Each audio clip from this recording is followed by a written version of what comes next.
Hello, and welcome to episode 20-something of Legal Content Chats. I'm not entirely sure where we're at with it, but 20-something is where we're at. Anybody knows, feel free to let me know in the comments if you are keeping track better than I am. So today, we're going to be talking about legal tech startups. So a little bit of a different topic to normal, but still really relevant within the legal industry. So we're going to be talking about customer acquisition and those tricksy leaks that we have. So how to plug those. So today we're going to be talking to Chief of Story, which I think is possibly my favorite title thus far. So Carl has joined us from LOLI Consulting, and he's going to be explaining exactly what kind of leaks you might be experiencing and how to solve them too. So Kyle, introduce yourself, please. Well, thank you so much for having me today. It is an honor and a pleasure. And I'm really excited to have a chat about this. I mean, for it to not be something that you always talk about, it feels like one, immense pressure. Yes. But two, it's good to like talk about something that may feel new to some people, which is great. So so what do I do and who I am and all that stuff? You'd think this would be the easiest question in the world or the easiest part of a podcast or anything like that. But I always find it the hardest because I feel like so much that I don't want to put myself in a box. But for the sake of recording, I'm a dad, I'm a coach, I'm a recovering scatterbrain, and honestly so much more. And as Becky, as I was telling you before we started, I'm not like huge into titles, and I know you love the Chief of Story title, and that's why I chose it, is because I also love it.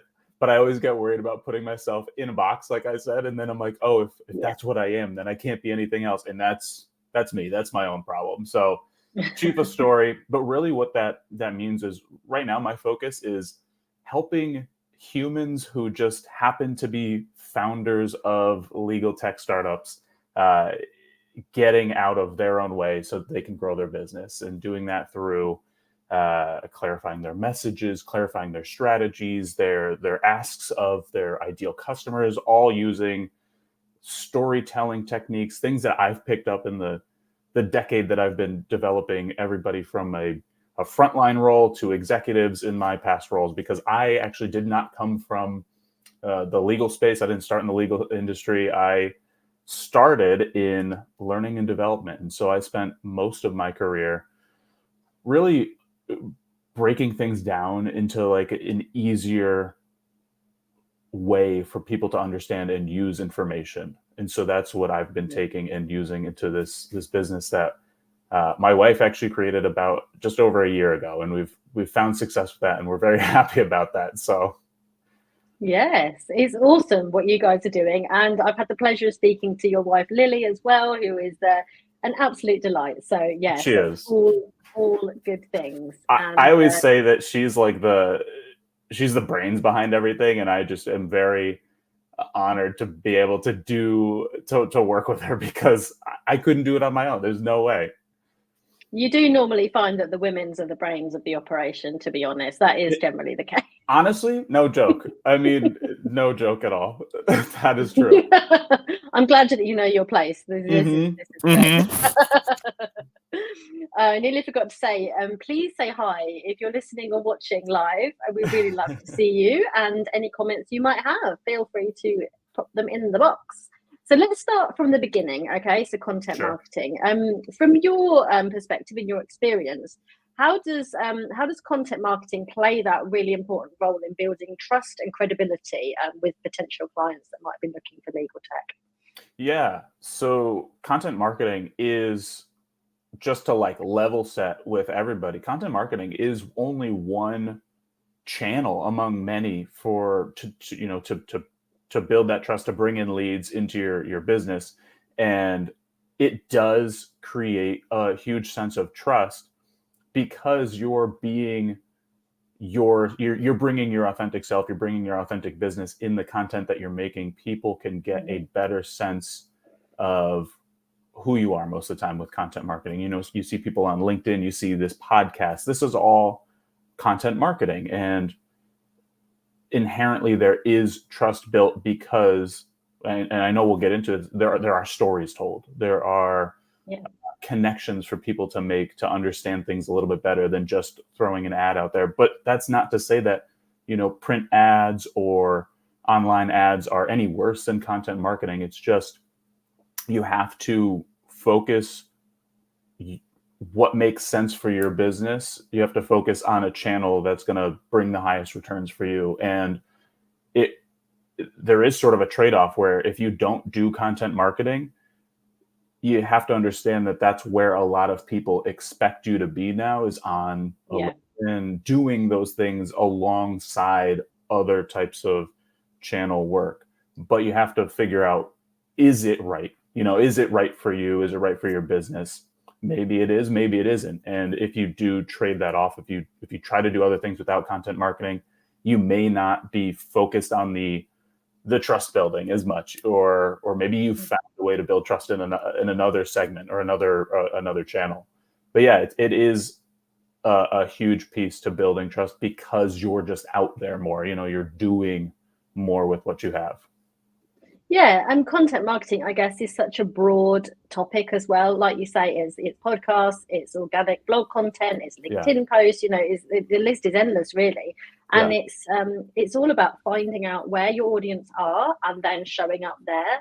So there's no point, for instance, with me, with my business, I know that my clients aren't on Facebook, but they are on LinkedIn. So that's where I hang out most of the time. And that's what legal tech startups need to do as well.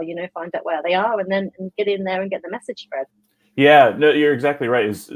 You made a great point about showing up where your people are. And that's probably one of the hardest things to do, is figuring out where your people are.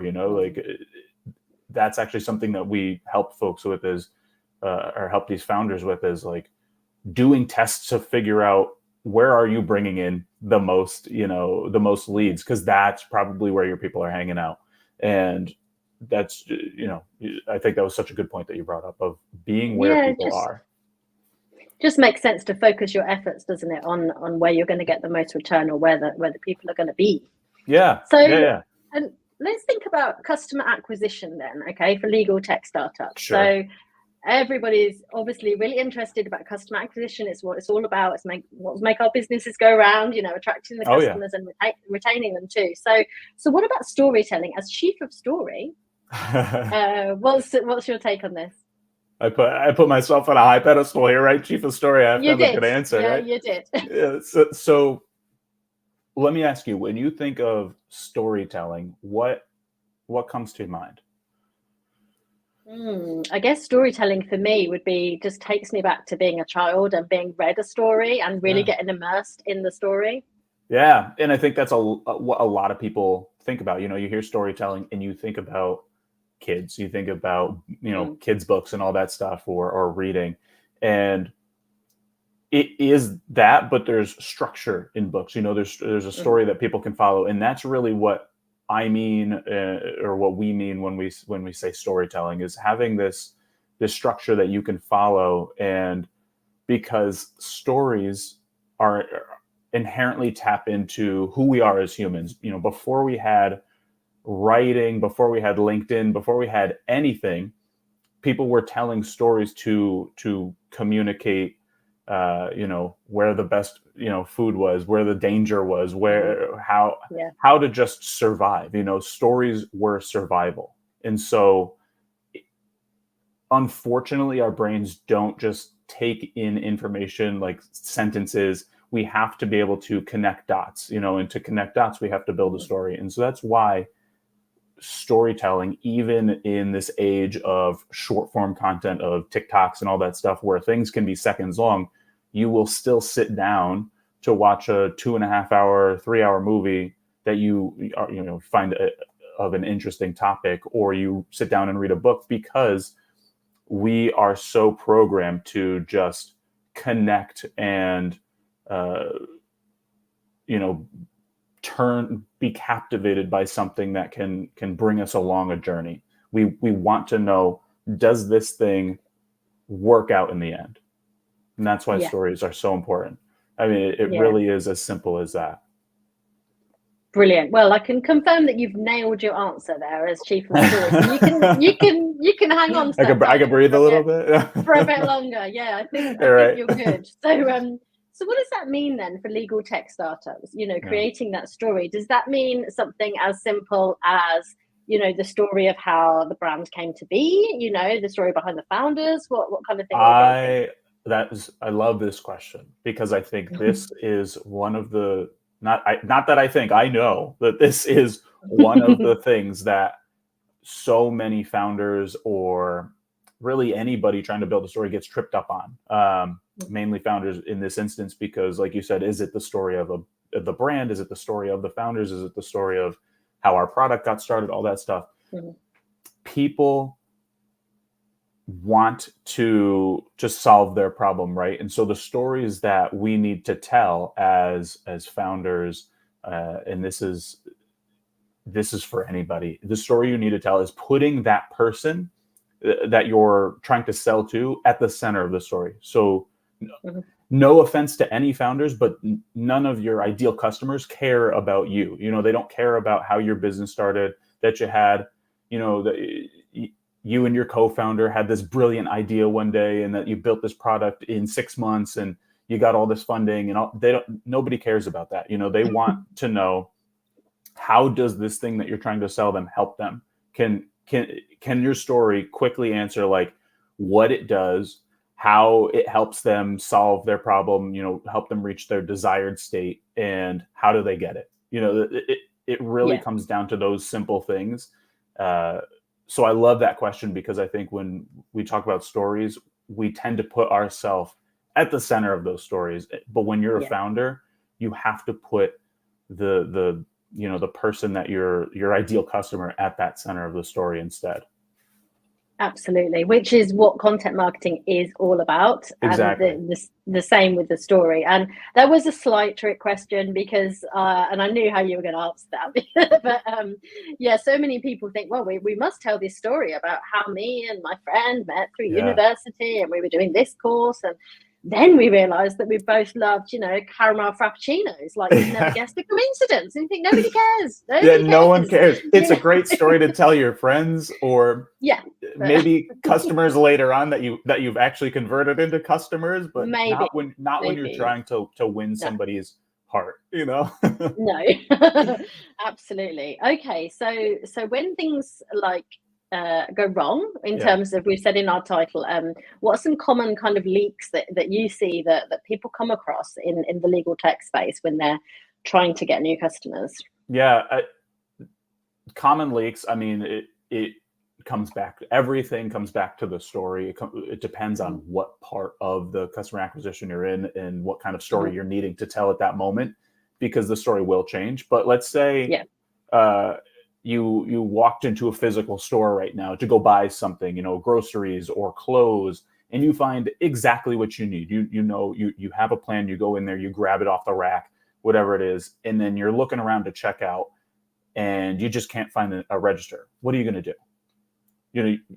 Most people aren't going to just walk out with that item and steal it. They're going to put it back and be like, I don't know how to get out of here. Or maybe you own a small farm, and you have these really fresh blueberries, and you want to bring them to a farmer's market for people to try. So you write up this huge sign with a big story about your growing process, and how these blueberries have more antioxidants than anybody. And you go to the farm and you set your thing up, you set up your sign, and you set up your blueberries behind the sign. And next to you is just a stand that's selling blueberries that has no sign. And so people are reading this sign, and they're getting confused, and then they're like, I'm just going to go grab the blueberries next to me. It's, what would you expect people to do? There's too much, you're creating too much friction. And the biggest leaks that we're seeing continually is that either the story isn't clear, or we're telling the wrong stories to the wrong people, or the right stories to the wrong people. And it's much easier to see these types of leaks in a tangible world, like those two examples that I gave. I can probably come up with 10 more given some time, but like, we live in a world where we're not walking around buying things from storefronts and seeing where people are leaving us. Our process is more invisible now. So it's a little bit harder to see people walking away from your stand, and why. And that is the leaks are always going to be the same as they would in a tangible world. Essentially, is okay if like that store example, there was no register, meaning they didn't have a call to action to check out. There was no process for them to follow. Or the blueberry farmer, they, going back to what we were saying, like they were so focused on telling the story of them that they forgot that they were selling a product to somebody that wanted blueberries. Yeah, I get that completely. That makes sense.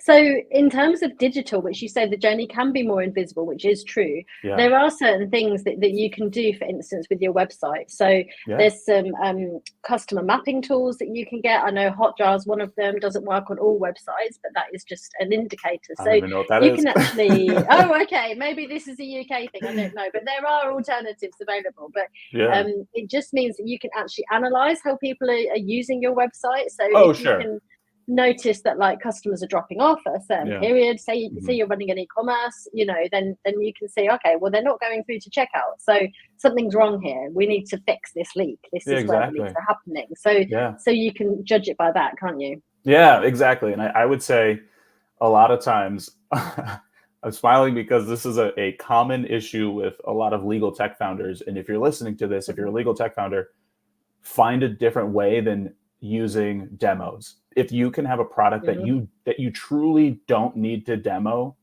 get rid of that piece of friction. A lot of times people are going to drop off because, or leak out of the system there because they don't want to demo. We live in a world where you can sign up for things, try things for 30 days, product-led growth, all that kind of stuff. If this product is truly not as difficult as it may seem, and it is something that they can just use for a little while before they try it. I mean, they're going through demos for so many products that adding another one, especially if they're in law firms or whatever it may be, they're probably not demoing just one thing. So you don't want to get yourself lost in a sea of demos. But yeah, you're absolutely right. When it comes to websites, there's a lot of things we can do. And I'm trying to think. I know I have some resources that we're going to link here, but there is something about like 7 or 8 steps of how to really look at your website and say, is this, is it telling the right story? Do I have all the right calls to action? Those kinds of things that if I don't have it now, I can probably build one because that's what I love. I love building resources when there's a gap somewhere. Yeah. Oh, very cool. Well, that's good to know because I don't like making resources, so that's interesting. Yeah. Oh, we've just had Ryan pop in. Ryan has given us a yellow heart, so that's nice. Love it. Very nice. So that's really interesting. You say about demos, and try and if your product is simple enough to not have a demo. And I've worked for legal tech startup before, and I know that was the number one thing that they wanted people to do. Everything in content marketing that we did was all geared to book a demo. Now, book a demo, it sounds really scary. It's it's a case of I've got to fill in my information. I know I'm going to have to talk to somebody. Am I really ready for this? Do I have time to do it? There's quite a lot of different elements that happen, and it can absolutely be a barrier, can't it? Absolutely. I mean, think about if you had to demo everything that you wanted to go buy, you wouldn't buy half the things that you wanted to buy. No. I mean, no. I know for myself, I don't want to go into something knowing that like they have to show me the product first, show me how it works and all that stuff. Because to me also as a human in my brain, I'm like, oh, so is it like really difficult? Do I need this if it's that difficult? Yeah, like why can't I just look at it myself? Why do you have to show me it? Like, exactly. I think it's just become a very standard practice that too many people aren't questioning. Is it actually useful? Take a strategic action and don't do a demo. Like that could be a strategic action for your business is to do something other than a demo. There's a lot of ways that that I could share, but not right now because that would take up too much time. Yeah, no, that's cool though. So I mean, I'm interested in this topic. So has there been examples of where you said to a legal tech startup that you're working with, okay guys, we need to ditch this demo thing here, we're going to do something else? Have you has that worked for you guys? It does work. Yeah, it's absolutely worked. If it's something that really does need a demo, though, like, there are products out there that do require demos Yeah. because it's an enterprise system or whatever it may be. You brought up a good point about it's really scary to see, like, oh, I have to book a demo. I know I have to talk to somebody. I have to fill out all this information. If that's something, like we said, if a demo is needed, reduce some of that friction on the website itself, or when if you hit book a demo and it takes you to a quick little page to give you some information of like, hey, this is exactly what we're going to need from you. This is who you're talking to. What you can expect, because people don't like not knowing. This goes back to storytelling. If the ending is very unknown and there's not a process or a journey on how to get to the known at the end, they're going to turn away. There's no chance they're going to continue on, because it's like there's risk there, and people want to reduce as much risk and as at the risk of sounding too scientific, our brains burn energy thinking, right?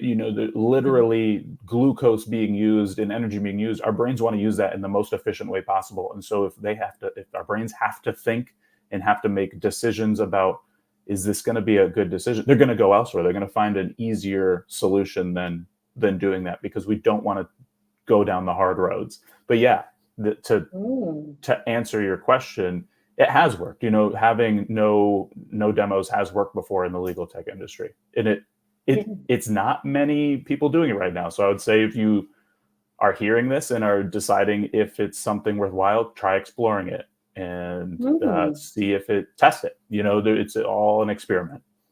Definitely, yeah. And you can see A/B test it, see if it works. Have a couple of landing pages and see, like, okay, we're getting this many demo requests, and then we're not getting them on this page, so see what works. But I guess on the flip side of that, the people that do sign up for demo requests are really, really qualified, aren't they? They're those kind of qualified leads that you really want to nail that demo if they've actually gone through the process. Yeah, you would hope so. I think there are instances where they may think they're qualified, but if, again, I hate to harp on things, but again, if you're not telling the right story, and if your story is saying something that brings in the wrong lead, then now you have a demo full of the wrong leads. Maybe it's a matter management tool that you think, you built this product for enterprise businesses, and so you get enterprise businesses into your your lead pipeline, if you will, to have demos, but your solution really is for more small businesses. Maybe it only has a few features that are really good for small businesses. Then you're telling the wrong story and going after the wrong audience. So it's full of qualified leads for a different market. Yeah, absolutely. And that's why it's so important to get that messaging right and to get the story right for your ideal customers as well. So everything that you're doing with content marketing should be speaking to those people, because then they go, oh, okay, so they're talking to me. That's exactly me, because I'm in this situation. So it must be for me. And that's how you can really get those leads through, and it can work really well. Yeah. I was also going to say something about risk, actually. So, I mean, in the US, I know this isn't such a big issue, but the UK legal market, very, very risk averse, very, very scared of trying new things. What if it doesn't work? Or we don't think we've got time to implement this software, whatever it might well be. So yeah, taking that risk out of it, I think, is a very smart move for sure. Smart people to be risk averse when it comes to that. Yeah, I know. You don't want to lose money. You don't want to upset. Let's say it is an enterprise service. You don't want to like lose the trust of your business because then if there's something that does come along that's going to be helpful, they're going to be like, well, last time it didn't work, so why would we try it again? Yeah, precisely. And there's so many tools available now with all the technology on the market. There's so many things we can do. Like, you could even, for instance, on your website, if you're a legal tech startup watching now, do a walkthrough, just record a walkthrough of your software, maybe just talking about one pain point or one solution, and then whack that on your website, so people can just get a flavor of it, and that starts to tell the story too, doesn't it? You've got the founder's mindset. That is so important. Like, that is one of the things that we suggest is if you want to have a demo and you're having a really hard time with like getting rid of a demo, have the walkthrough video that's very quick, very like, this is how it works. Because if you are going to have a demo, your demo should not be focused on features and how the actual product works. It needs to be focused on that customer's journey, their problem. Yeah. It just shouldn't, that, like you said, having a video talking through it is going to be so important. Yeah, cool. Right on All the right, website. next question. Feel like we've established this one quite well, so this is good. So maybe this is a question we should have asked earlier, but never mind. That's okay. What about we'll flip back and forth a little bit. So about identifying the target audience. Okay, so legal tech startups unsure about really understanding who their target audience are or where they may be as well. Do you have any tips for doing that for people? Yeah. So, well, imagine for a second, and you'll notice I'll probably do storytelling because it's going to help connect. It's going to help the situation connect a little better. So, like, imagine I pluck you from the legal space right now and I put you into my previous space of learning and development. And I said, hey, these businesses, you're going to be a founder in the in the learning and development space. And I'm going to tell you, these businesses need learning management systems, which are a big thing that a lot of companies need in the learning and development space. What would you do? Would you just start building a solution? No, not going to build a solution till I know who I'm building it for. Exactly. And I think that even just you saying that of like, I'm not going to build it until I know who I build it for is something that people aren't doing right now. One of the biggest issues that we see in the beginning is that people are building solutions without having a business, without identifying any sort of market. They're saying, oh, there's all, I see this product is a big hit right now. Let's just say CLMs, like CLMs are the hot thing. And it's like, let me just go out and build another CLM. I have this, proprietary AI or whatever it is that they're touting. Of course it's going to sell because it's, it's better than everybody else. And that's just not a strategy. And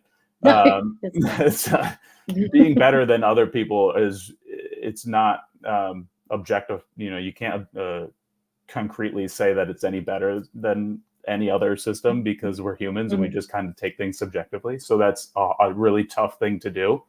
But before you start building a solution, you want to identify, like we were saying, your ask is identifying who your target audience is. And that is falling in love with a problem first. Before you even think about who the people are, it's figuring out what the problem is. Because if you're saying, I want to build a CLM, I want to build whatever it is, well, why? Why are we building that thing? You have to understand the problem deeply to find a unique solution. And to do that, once you understand the problem that people are having, just start talking to people. Start talking to people who now have that problem or who currently have that problem, and you'll understand who at least maybe your first audience is that you're trying to sell this thing to, a possible solution. Because if you're falling in love with problems, solutions tend to come up easier. The solution makes more sense because you're like, oh, well, that's for XYZ people that I just talked to. Of course they're going to want this. There's really not even a question about it. But if you're building a product first or building a solution first without understanding any problem, you're trying to fit your thing into you're trying to take a puzzle piece and like find a puzzle that it works for.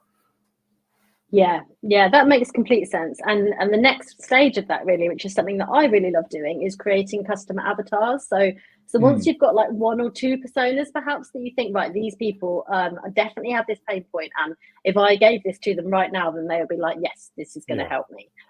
You can then have a look at similarities. So have a look at those kind of personality types, like what are these kind of people, what do they like to read, where do they hang out, what kind of cars do they drive? You know, you can really build up a picture and a story again of those people, and then you can really start to get your message out once you know what those people look like and what they like to do. I think if you use a persona correctly, it can be helpful. To me, it's really hard to, like, we don't use any personas in our business ourselves, because I think for my brain, I just get too stuck on like, oh, they have to fit that thing correctly. Like you were saying, like, oh, read these books and yada, yada, yada. It, like, again, with the putting myself into a box, I know my problem is I put things into a box and I'm like, oh, well, if they don't fit that, then that's not good. And one of the bad pieces of advice that I see a lot is to build a persona first. And it's like, you actually brought up a really good point is, okay, once you start talking to a few people, understanding a few people, then build your persona. You can't really build a persona based on just your brain, you know, based on what you think the customer or who the customer is. You have to get a little bit of an understanding, 3-5 people of who are using it, who are trialing it, whatever it is, to say this is the persona of who's currently using our product. And I think that's what founders can take away too, is you, as humans, we go in saying, this is who this thing is for. And if you get married to that idea, you're never going to grow, because the product is always perceived differently. I won't say always, most of the time is perceived differently, used differently than you wanted it to be used or set out to it being used. And if you can understand how it is actually being used, that's where you find your customers.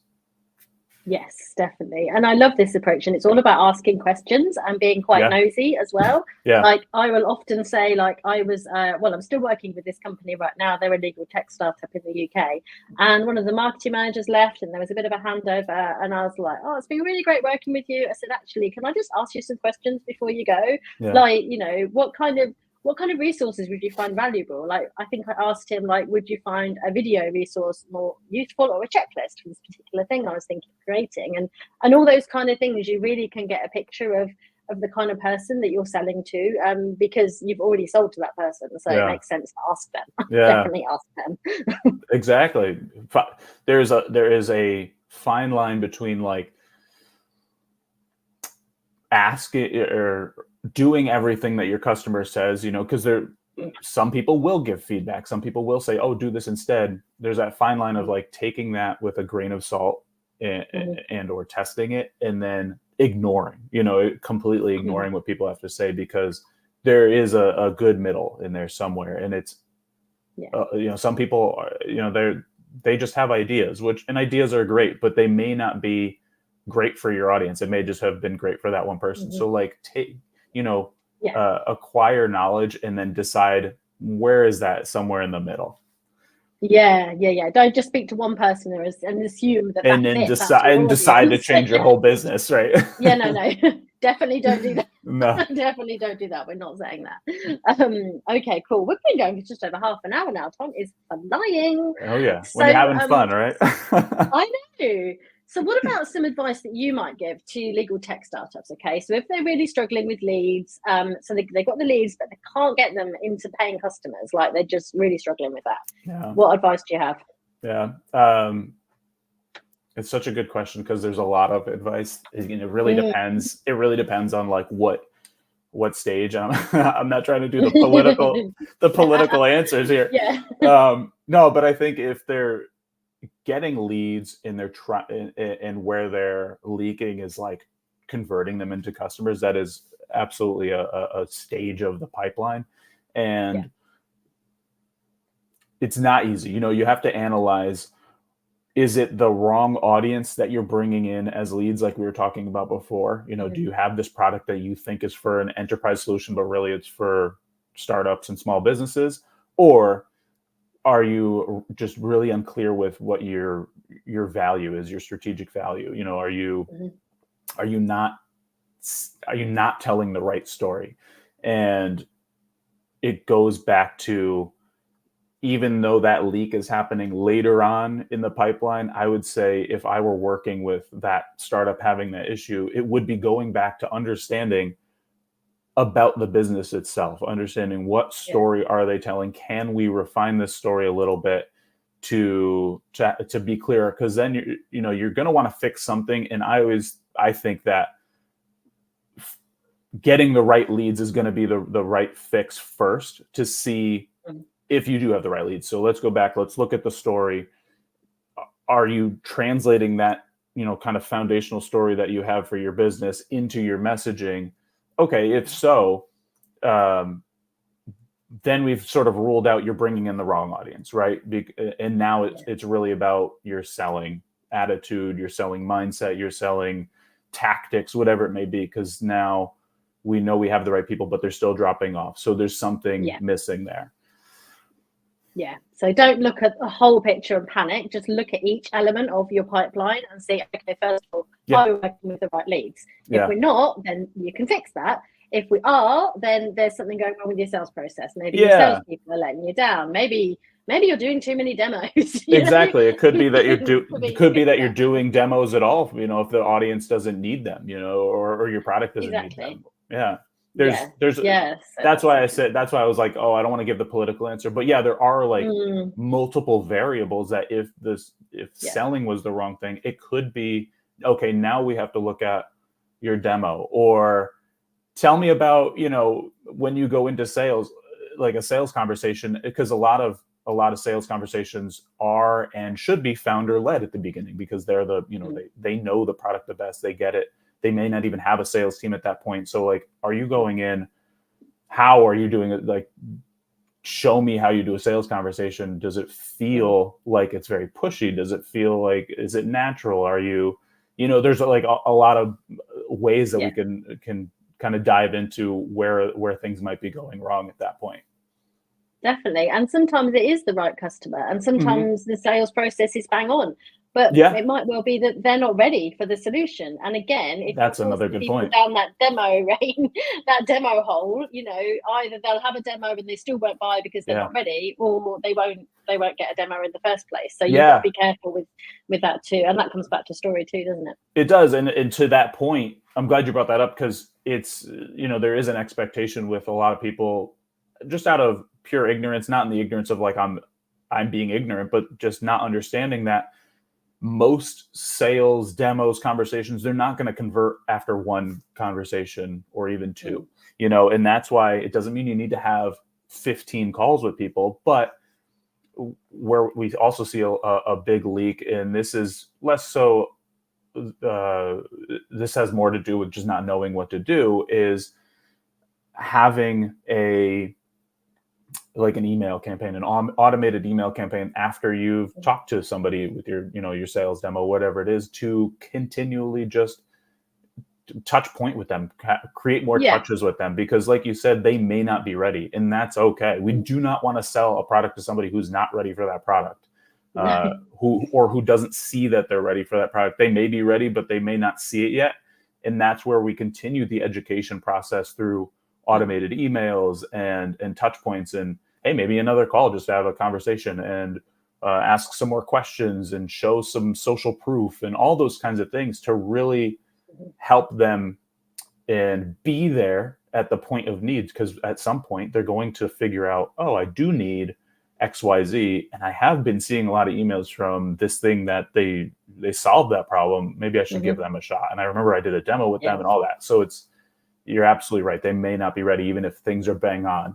And that's why it's so hard, is doing this alone takes a lot of time, because it's like, okay, do I have the right story? If it's the right story and I'm getting the right customers, am I doing something wrong in the sales process? If I'm not, am I doing the right things with my emails campaigns? Like it's a lot. It's a lot to do on your own.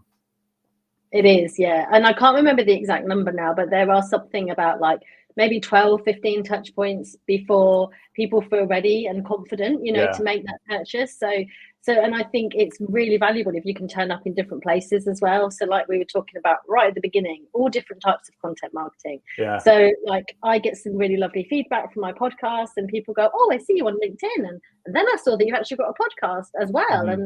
And that builds credibility too. So the more places you can appear and the more touch points that you have, Yeah. it's then building that trust factor too. So Yeah. yeah, that's really interesting, isn't it? I mean, I would just say to any founder, you know, you brought up the point of content marketing, and when we've talked to founders before, some of them have said that marketing isn't on their radar right now. It's like not something they Mm-hmm. feel is important at the moment. They're going to continue cold outreach. They're going to continue their whatever. Never mind the fact that cold outreach is a marketing technique, but you know, So when they say they're not, you know, putting a priority on marketing, they usually mean content marketing, and that's because I think it's such a difficult thing to do when you're new to it. You know, it's very uncomfortable because you have to get very used to putting effort into that kind of thing. And so what I would say to anybody for content marketing or whatever is don't try to do it alone. You know, find somebody who's good at content marketing and pay them to do it for you if you don't want to do it on your own, because you have, as a founder, usually of small startups, you know, who we focus on are you know, smaller legal tech startups, not huge legal tech startups like a Clio or things like that, but these smaller ones, they're mainly, you know, 1 to 15 or 20 people. On the smaller end, your founders are doing everything, and so don't spend all your effort doing everything. Put some, you know, spend some money on the things that maybe you don't want to do or that you need help with, and don't waste your time trying to do it on your own, because you may figure it out, but it'll take months and months, and then you're going to hit a lot of roadblocks. You're going to make mistakes that, while mistakes are good, they will cost you more time. That's just what happens.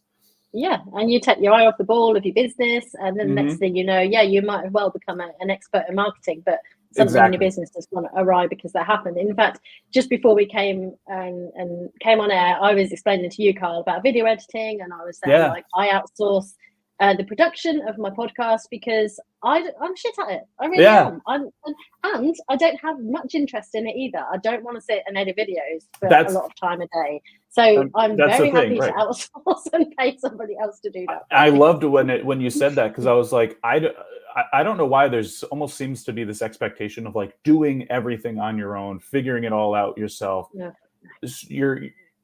You learn more and you're stronger when you start bringing in a community. You build a community around you who can do things with you, for you, whatever it is. Like you said, you don't even have interest in video editing. Why would you spend time doing it?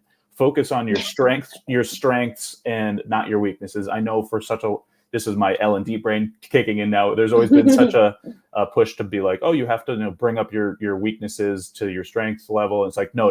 Put effort into your strengths and then outsource your weaknesses, because you're not going to be a full-rounded person that can do everything, and that's okay. That is absolutely okay. Exactly. And even if you could, you don't have time. It's not energy. No. Yeah, exactly that. So we should wrap up now. We've been probably chatting for a while. And also, I have my dog has literally just come to sit next to me, and she's just like staring at me right now with these like puppy dog eyes. I can't show you because my laptop won't allow it. But anyway, I'm thinking, she's like, please can we go out now? So before our call, I know that you've got a couple of free resources that you'd like to mention.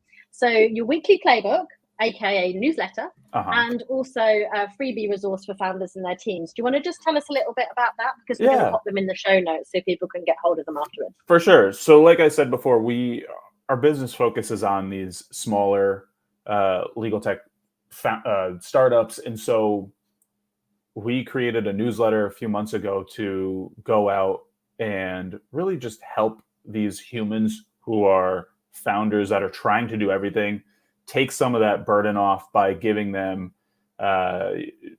customer acquisition tips and how to do things for free, no expectation of being paid for it. And because like we were saying before with content marketing, my hope is that you find value in that stuff. I want to help you. And if you can take these tips from this newsletter and do things on your own, that's fantastic. But if you decide, oh, I need some help with that, that's when, come to me, come to us, and we can help you out with more of that or implement some of those things.